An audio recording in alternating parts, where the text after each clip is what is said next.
Hey guys, today I'm going to take you through the dust management of this solution for this miter saw station. If you haven't seen the whole video, I released the table portion of this a couple of weeks ago. You can take a look at that. It'll be in the description. Let's get started on getting through this dust management solution right now.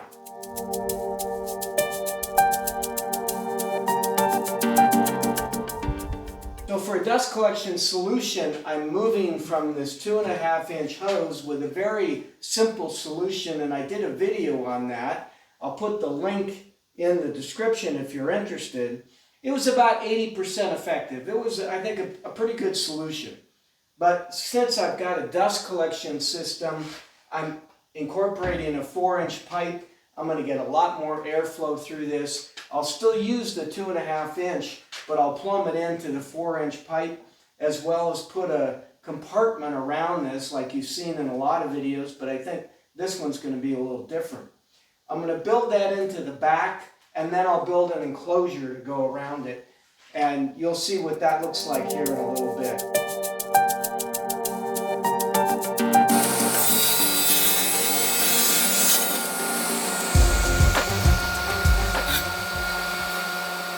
Why did I make a platform? Well, that's a good question. I wanted to raise up the miter saw a little bit to be more aligned with the dust collection pipe. Thought I'd get a little bit better flow of wood dust out of the miter saw that way. Also wanted to get a good seal on the back of the saw for dust collection, and you'll see that a little bit later. And then I also wanted to align it with the height of the tables on both sides. I also wanted, well, flexibility in the design, and that kind of gave that to me. Yeah, well, if I ever get to a different saw, then I thought, well, maybe I could possibly build a new platform to go with the existing tables and the center cabinet. Only time will tell. Welcome to comment on this design, but why don't you wait and see it all fit together? Then it might make sense, and then you can give me your thoughts in the comments after the video.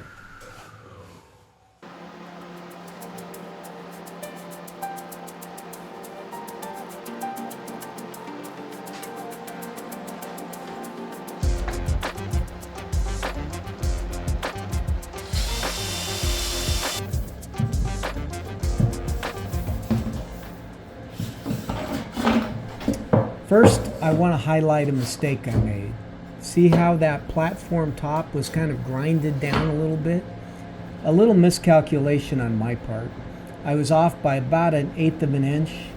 I could have grinded the bottom of the tabletop, but it's got a metal trim on it. That would have been kind of hard. I could have added spacers to the table to lift it up a little bit.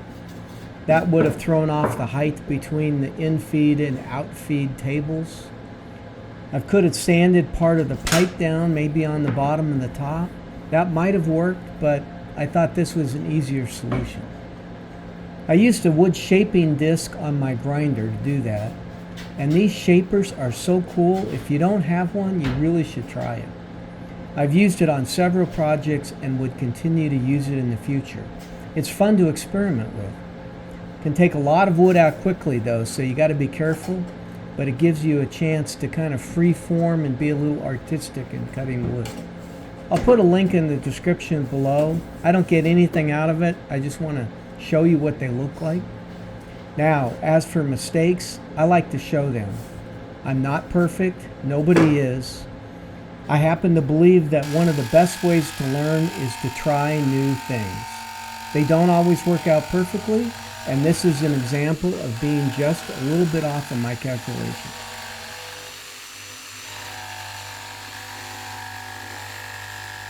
Now, as for a dry fit, there are a number of pieces in this project here, and I wanted to make sure everything would fit well before I started gluing it together. So I like to do a dry fit. I've done this on a number of projects. Anything with a lot of parts, especially moving parts, it's worth it.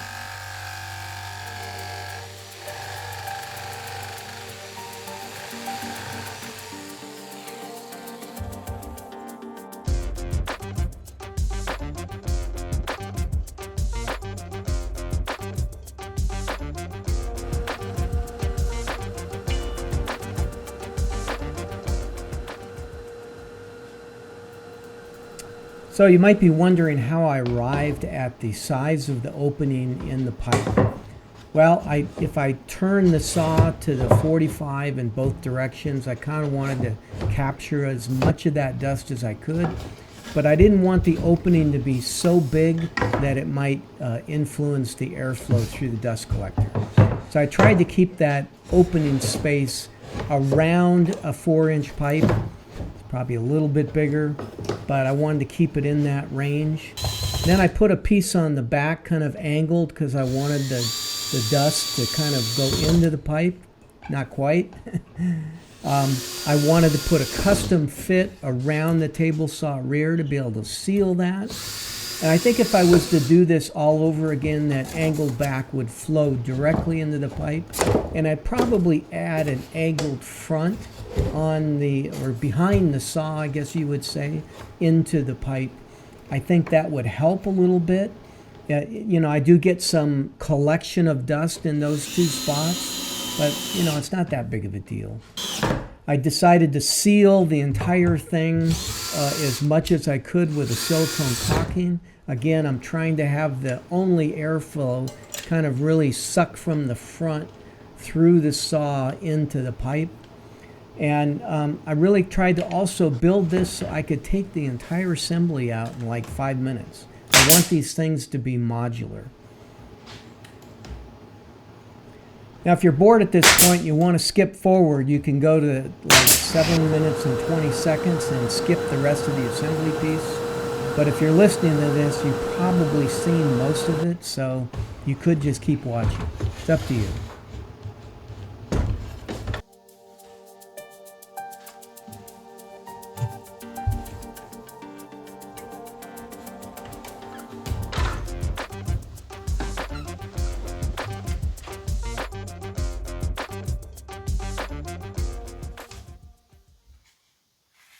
I absolutely get a kick out of bending wood, and any chance I can, I want to try to do it.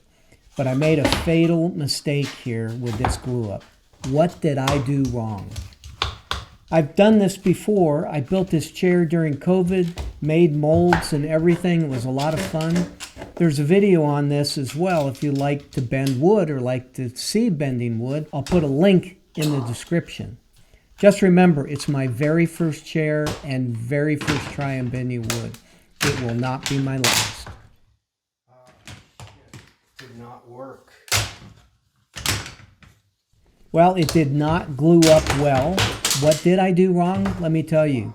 I clamped the center and the ends and then worked my way back to the center with additional clamps. That put this piece under tension and it didn't dry properly. Fortunately, I was able to actually re-glue this and it's solid as can be.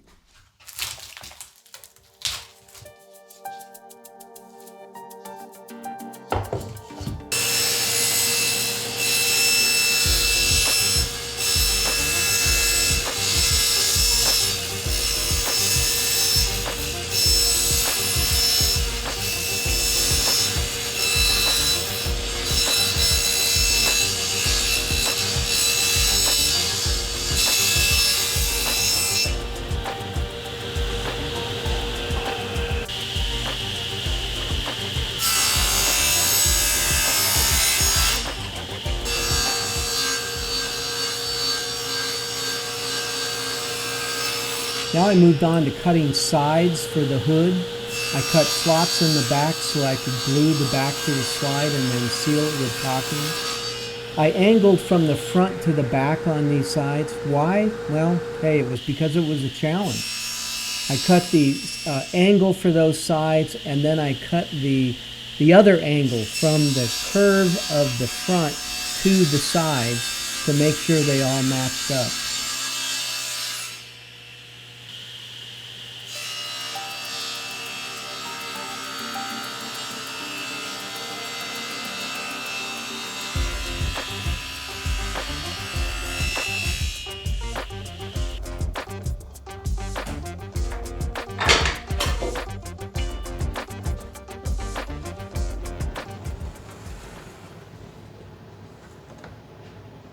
Now it was time to move on to the top. I used an 1/8 inch plywood, and I cut little slots on the inside of the plywood that you'll see later in the final assembly. And I did that so it would bend a little bit easier when I put it together. And I scribed arcs for the front and the back of this piece. I really did that by trial and error. Would have been much better if I used Google SketchUp or Fusion 360 and actually built this model, but I didn't do that. I needed a dust hood and I needed it quickly.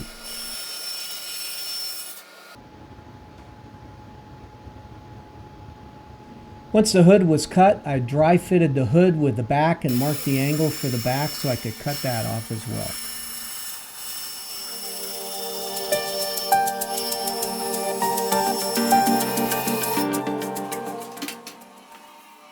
Well, one thing's for sure, nothing goes as planned. You always have to be able to improvise.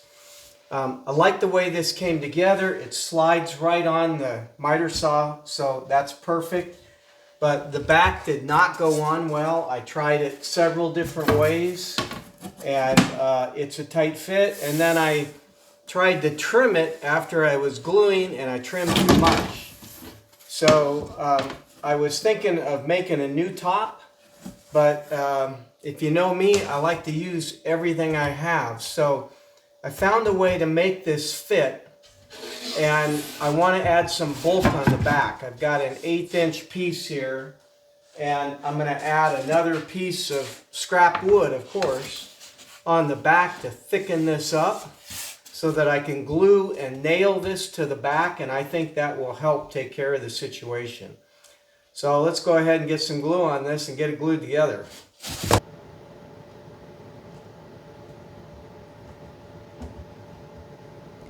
Now I did a dry fit with this hood assembly several times and made sure everything was aligned properly. So the glue up was actually pretty easy to put this thing together. Probably the most difficult part was putting that top on because it was under tension when I did that. And I had to kind of clamp it in place with a couple pieces of wood.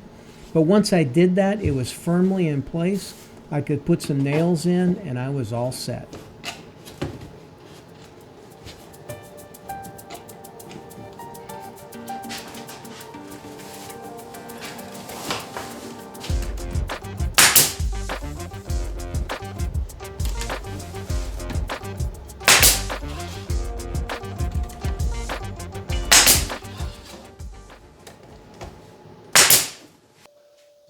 Okay, I finished gluing the cover.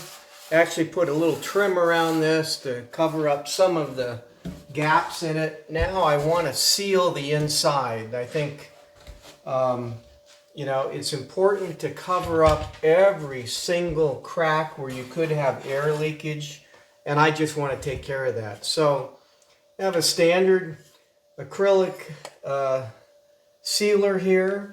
And it comes out white, but it dries clear. And I've used this on the bottom part of the dust cover, and it seems to work fairly well, so I'm going to use it again here. I'm going to put it on generously because I just want to make sure I got good coverage.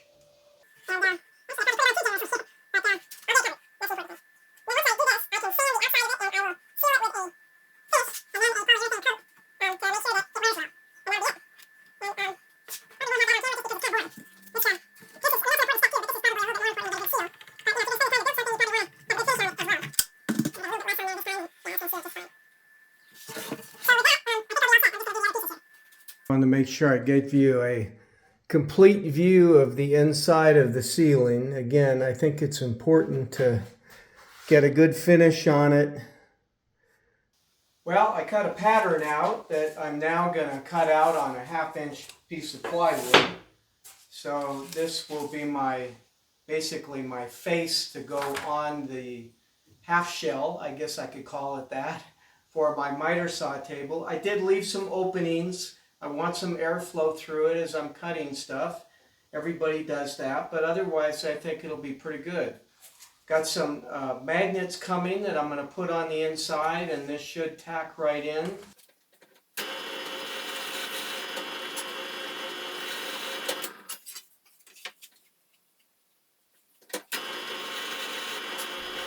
All right, guys, I'm in the home stretch of this project. I wanted to cut some holes in the front cover on the inside for the magnets. I painted both sides of the cover, and then I glued the magnets in place with clear glue. Why did I paint the inside? Why did I use clear glue? I certainly didn't have to. I just thought it made the assembly look a little bit nicer.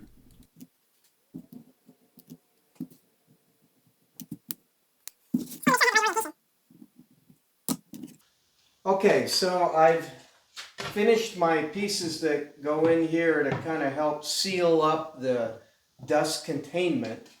And as you saw, I glued in these magnets that go on the back side. So now I need to make the mating pieces, and so I'm going to cut some of this 3/4 inch plywood, make some blocks, glue in some magnets, and then glue the blocks in these spots to correspond with the magnets on the back side of this. I'm really in the final stretch now. I needed to make some little blocks that I could glue into the hood to mate with the front cover. And so I just drilled little insets into a piece of wood, cut them into blocks on my miter saw. Much easier to handle that way. And after gluing the magnets in place and gluing the blocks in place to match the front cover, this project was finally done.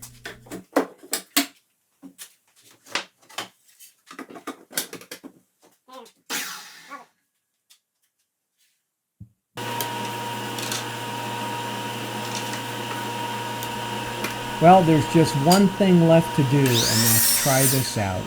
I also made a simple stop block for my miter saw station, and I can use it within the width of the miter saw or take it out onto the table with the T-track.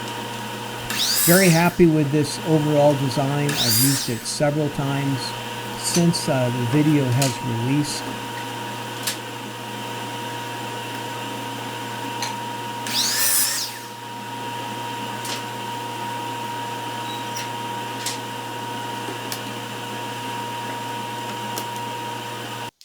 Well, hey guys, that concludes today's video. I'm very happy with this design, and I'm very happy with the way it came out. It does a good job of collecting dust for me, and if it doesn't collect it, it contains it. And I love the fact that it's a small footprint. I designed it that way. I did have to make some trade-offs in mobility of the saw itself, but I'm okay with that. Most of my cuts are like this. I do use the 45 from time to time. And if I want to do that, I can easily take these front panels off, and I can move the saw back and forth, and I can also take the hood off pretty easily. I've got it plugged in right now, but it's very easy to remove. So that makes it very, very easy for me to work with.